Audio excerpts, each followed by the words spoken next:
Mga tropa, magandang umaga ho. Ito yung mosque na pinintura namin. So nagpa-pile na kami. Tapos na yung loob.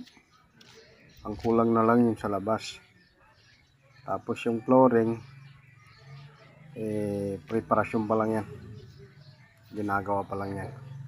So ito yung loob, tapos na yan. So ang ginamit namin na pintura dito,